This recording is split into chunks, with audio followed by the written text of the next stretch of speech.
Ultra violet X47 cross ഓവറിന്റെ performance ഒക്കെ പറയുമ്പോഴും നമ്മൾ ചില ഡ്രോപ്പ് ബാക്സും ഉണ്ട്, അതോടൊപ്പം തന്നെ ഒരു അഡ്വാൻറ്റേജ് ആയിട്ടുള്ള കാര്യങ്ങൾ കൂടിയുണ്ട്.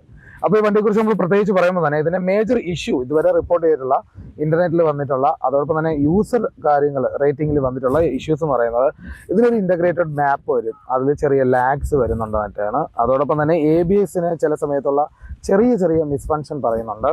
പിന്നെ ബാറ്ററി ഡ്രെയിൻ ഒരു ഇഷ്യൂ ആണ്. അത് മെയിനായിട്ട് നമ്മളത് പേടിക്കേണ്ടതില്ല, കാരണം നേരവണ്ണം ഓടിക്കുന്നവർക്കൊന്നും ഒരു ഇഷ്യൂ ഇല്ല. ബാറ്ററി റേഞ്ച് ഒക്കെ പക്കയാണ്, ബാറ്ററി ക്വാളിറ്റി ഒക്കെ പക്കയാണ്. പക്ഷേ നമ്മൾ ഇതിൻ്റെ ബാലിസ്റ്റിക് മോഡിലേക്ക് ഇട്ട് ഹൈ പെർഫോമൻസിൽ ഓടിക്കുമ്പോൾ വലിയ രീതിയിലുള്ള ഡ്രെയിൻ വരുന്നുണ്ട്, സോഫ്റ്റ്വെയർ ഗ്ലിച്ചസ് ഇടയ്ക്കിടയ്ക്ക് വരുന്നുണ്ട് എന്നുള്ള റിപ്പോർട്ടുകളൊക്കെയാണ് വരുന്നത്. പക്ഷേ നോർമലി നോക്കുമ്പോൾ ഇലക്ട്രിക് വാഹനങ്ങളിൽ എല്ലാത്തിലും വരുന്ന കോമൺ കാര്യങ്ങളൊക്കെയാണത്.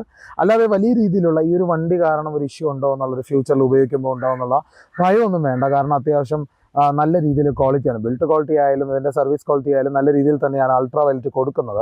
അങ്ങനെ നോക്കുമ്പോൾ ഇത് one of the best bikes നമുക്ക് പറയാം. ഇത് കൊടുക്കുന്ന പൈസയ്ക്ക് മുതലാകും എന്ന് പറയാൻ നമുക്ക് പറ്റും. അതോടൊപ്പം തന്നെ വണ്ടി കുറച്ച് ഹെവിയർ സൈഡാണ്, കുറച്ച് വെയിറ്റ് കൂടിയ വണ്ടി ആയതുകൊണ്ട് അതിൻ്റെതായ ചില പരാതികൾ പറയുന്നുണ്ട്. പക്ഷെ അത് വാങ്ങുന്നവർ അത് ആലോചിച്ചെടുക്കണം. വെയിറ്റുള്ള വണ്ടിയാണ്, കുറച്ച് നല്ല സ്പീഡിൽ പോകുമ്പോഴത്തേക്ക് നല്ല സ്റ്റെബിലിറ്റി കിട്ടും. അതോടൊപ്പം വൈഡ് ടയേഴ്സ് ആണ്, കുറച്ചുകൂടെ കൺട്രോൾ ഉണ്ട്. കോർണറിങ്ങിന് അത് പ്രത്യേകിച്ച് എടുത്ത് പറയണം, ഈ വണ്ടി കോർണറിങ്ങിന് ബെസ്റ്റാണ്. നല്ല രീതിയിൽ കോർണർ ചെയ്യാൻ വേണ്ടിയുള്ള സ്റ്റിഫർ സസ്പെൻഷനൊക്കെയാണ് കൊടുത്തിട്ടുള്ളത്. അതുകൊണ്ട് പോത്ത് ഹോൾസ് ഒക്കെ ഉള്ള ബാഡ് റോഡ്സിൽ പോകുമ്പോഴത്തേക്ക് ആ ഒരു കണ്ടീഷനിൽ വണ്ടി നമുക്ക് റൈഡ് ചെയ്യുമ്പോഴത്തേക്കുള്ള ഒരു സസ്പെൻഷൻ ഇമ്പാക്റ്റ് എന്ന് പറയുന്നത് അത്ര സുഖമല്ല. കാരണം കോർണർ ചെയ്യുന്ന വാഹനങ്ങൾക്ക് അങ്ങനെ ആയിരിക്കും എന്നുള്ള ധാരണയുള്ളവർക്ക് അത് പ്രശ്നമില്ല. പിന്നെ ബ്രേക്കിംഗ് നല്ല റെസ്പോൺസ് ഉള്ള ബ്രേക്കിംഗ് ആണ്, പക്ഷേ ബൈറ്റ് കൂടുതലാണ്. അതുകൊണ്ട് കുറച്ചുകൂടെ ഒന്ന് കെയർഫുൾ ആയിട്ട് ഓടിക്കുക. ഫ്രണ്ട് ബ്രേക്ക് തന്നെയാണ് നമുക്ക് കൂടുതൽ സപ്പോർട്ടീവായിട്ട് വരുന്നത്. റിയർ ബ്രേക്ക് അത്രയും ബൈറ്റ് പഞ്ചുള്ളതല്ല, അതുകൊണ്ട് നമുക്ക് കുറച്ചുകൂടി സേഫായിട്ട് ഫീൽ ചെയ്യും. പിന്നെ സേഫ്റ്റിയുടെ കാര്യം പറയുമ്പോൾ ഈ വണ്ടിയിൽ സേഫ്റ്റിയുടെ ഭാഗമായിട്ട് ആഡ് ചെയ്തിട്ടുള്ള ഒരു ഫീച്ചറാണ് ഇതിൻ്റെ റഡാർ ഫീച്ചർ. റഡാർ ഫീച്ചർ എന്ന് പറയുമ്പോൾ ഇതിന് ഒരു നമുക്ക് ബ്ലൈൻഡ് സ്പോട്ടുകൾ ഡിറ്റക്ട് ചെയ്ത് കൊടുക്കുക, വാഹനം വാർണിംഗ് തരും, അങ്ങനെയുള്ള ബേസിക് കാര്യം. പിന്നെ ഡാഷ് ക്യാം വരും, അത് നമുക്ക് ടോപ്പ് എൻഡിലാണ് വരുന്നത്. അങ്ങനെയുള്ള കാര്യങ്ങളൊക്കെയാണ് ഈ വണ്ടിയിൽ വരുന്നത്. ഈ ഒരു കാര്യം നോക്കുമ്പോൾ ഇത് നല്ലൊരു തീരുമാനമാണ് ആ ഒരു അപ്ഡേറ്റ് എന്ന് പറയുന്നത്. പക്ഷേ അത് ടോപ്പ് എൻഡിലേക്ക് വരുമ്പോഴൊക്കെയാണ് അത് കൂടുതലും ഉപയോഗപ്പെടുന്നത്. നമ്മൾ കാറുകളുടെ ഒരു അഡാസ് സിസ്റ്റം പോലെയാണ്, പക്ഷേ കാറുകളുടെ പോലെ ബ്രേക്ക് ഓട്ടോമാറ്റിക്കലി ഒന്നും വരില്ല, നമ്മൾ മാനുവലി തന്നെ ചെയ്യണം. ഏതായാലും നമുക്ക് വാർണിംഗ് തരും, വണ്ടി നമുക്ക് അതിനുള്ള ഇൻഫർമേഷൻസ് തരും എന്നുള്ള കാര്യം മാത്രമാണ് ഉള്ളത്. പിന്നെ ഇതിൻ്റെ എക്സ്പെൻസ്, നമ്മൾ ഈ വണ്ടി കയ്യിൽ കൊണ്ട് കിടക്കുമ്പോൾ നമുക്ക് എത്ര ചിലവ് വരും എന്നുള്ളതാണ്. പെട്രോൾ വണ്ടിയല്ല, അപ്പോൾ ഇലക്ട്രിക് ആകുമ്പോൾ ലാഭം നോക്കി എടുക്കുന്നവർ ഒരുപാട് പേരുണ്ട്. അപ്പോൾ ഈ വാഹനം കൺസിഡർ ചെയ്യുമ്പോൾ നമ്മൾ നോക്കുന്നതെന്ന് വെച്ച് കഴിഞ്ഞാൽ ഇതിൻ്റെ ഒരു ഫസ്റ്റ് ഇനിഷ്യൽ എന്ന് പറയുന്നത് ഫസ്റ്റ് സർവീസ് എന്ന് പറയുന്നത് ഒരു 800 രൂപയൊക്കെയാണ്. പിന്നെ ഒരു 3 ഫ്രീ സർവീസ് ഉണ്ട്. ഏകദേശം ഒരു 3500 രൂപയാണ് സർവീസിന് വേണ്ടി ചിലവാക്കാൻ വരുന്നത്. പിന്നെ ബ്രേക്ക് പാഡ്സിൻ്റെ പ്രൈസ് നമ്മൾ എന്തായാലും നോക്കണം. ബ്രേക്ക് പാഡ്സ് നമുക്ക് മാറ്റേണ്ടി വരും. ഒരു 10,000 കിലോമീറ്റർ വരെയൊക്കെ കിടക്കും എന്ന് പറയുന്നുണ്ട്. പക്ഷേ അത് റൈഡർ ഡിപ്പെൻഡ് ആണ്, റൈഡർ ഓടിക്കുന്ന പോലെ ഇരിക്കും. എളുപ്പത്തിൽ തേയ്മാനം വരുത്തുന്നവരുമുണ്ട്, നല്ല രീതിയിൽ റിലയബിളായിട്ട് ഡ്യൂറബിളായിട്ട് യൂസ് ചെയ്യുന്നവരുമുണ്ട്.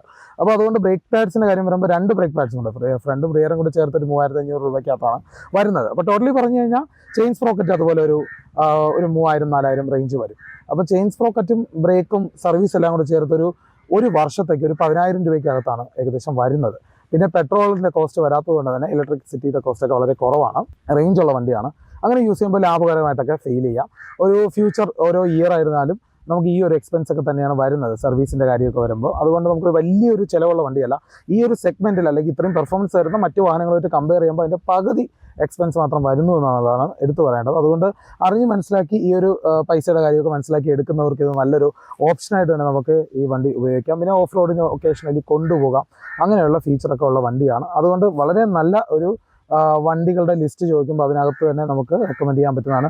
പെർഫോമൻസ് ആണ്, കുറച്ച് റൈഡറായിട്ട് താല്പര്യമുള്ളവർക്ക്, ഹൈ സ്പീഡിലൊക്കെ റെവ് ചെയ്ത് ഓടിക്കാനൊക്കെ താല്പര്യമുള്ളവർക്ക് ആ ഒരു പെട്രോൾ വണ്ടിയുടെ ഫീല് കിട്ടില്ല എന്തായാലും. പക്ഷേ ഇലക്ട്രിക് വണ്ടിക്ക് അതിൻ്റെതായ പെർഫോമൻസും അതിൻ്റെതായ ടോർക്കും കാര്യമൊക്കെ ഉണ്ട്, നമുക്ക് എങ്ങനെ വേണം ഓടിക്കാം. അപ്പോൾ ആ രീതിക്ക് യൂസ് ചെയ്യാൻ പറ്റിയൊരു വണ്ടിയാണ്.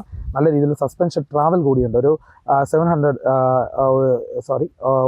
170 mm സസ്പെൻഷൻ ട്രാവൽ ഇതിൽ ഫ്രണ്ടും റിയറും ഉണ്ട്. അതുകൊണ്ട് തന്നെ നമുക്ക് ഒരു മോശം റോഡുകളിൽ ഓടിക്കാം. ഇതിൻ്റെ ഒരു ഇമ്പാക്റ്റ് എന്ന് പറയുന്നത് കുറച്ച് സ്റ്റിഫർ സൈഡാണ്, കോർണർ ചെയ്യാനുള്ളതാണ്, അത്യാവശ്യം നല്ല രീതിയിൽ ഉപയോഗിക്കാൻ പറ്റുന്ന വൈഡ് ടയേഴ്സൊക്കെ ഇട്ട് നമുക്ക് അടിച്ചു പൊളിക്കാൻ ഒരു ഫൺ റൈഡിന് വേണ്ടി ഉപയോഗിക്കാൻ പറ്റുന്ന ഒരു വണ്ടി തന്നെയാണ് അൾട്രാ വയലറ്റിൻ്റെ X47 ക്രോസ് ഓവർ. ഏറ്റവും പുതിയ വാർത്തകളും വിശേഷങ്ങളും വിരൽത്തുമ്പിലറിയാൻ സീ മലയാളം ന്യൂസ് എല്ലാ ഡിജിറ്റൽ പ്ലാറ്റ്ഫോമുകളിലും ലഭ്യം.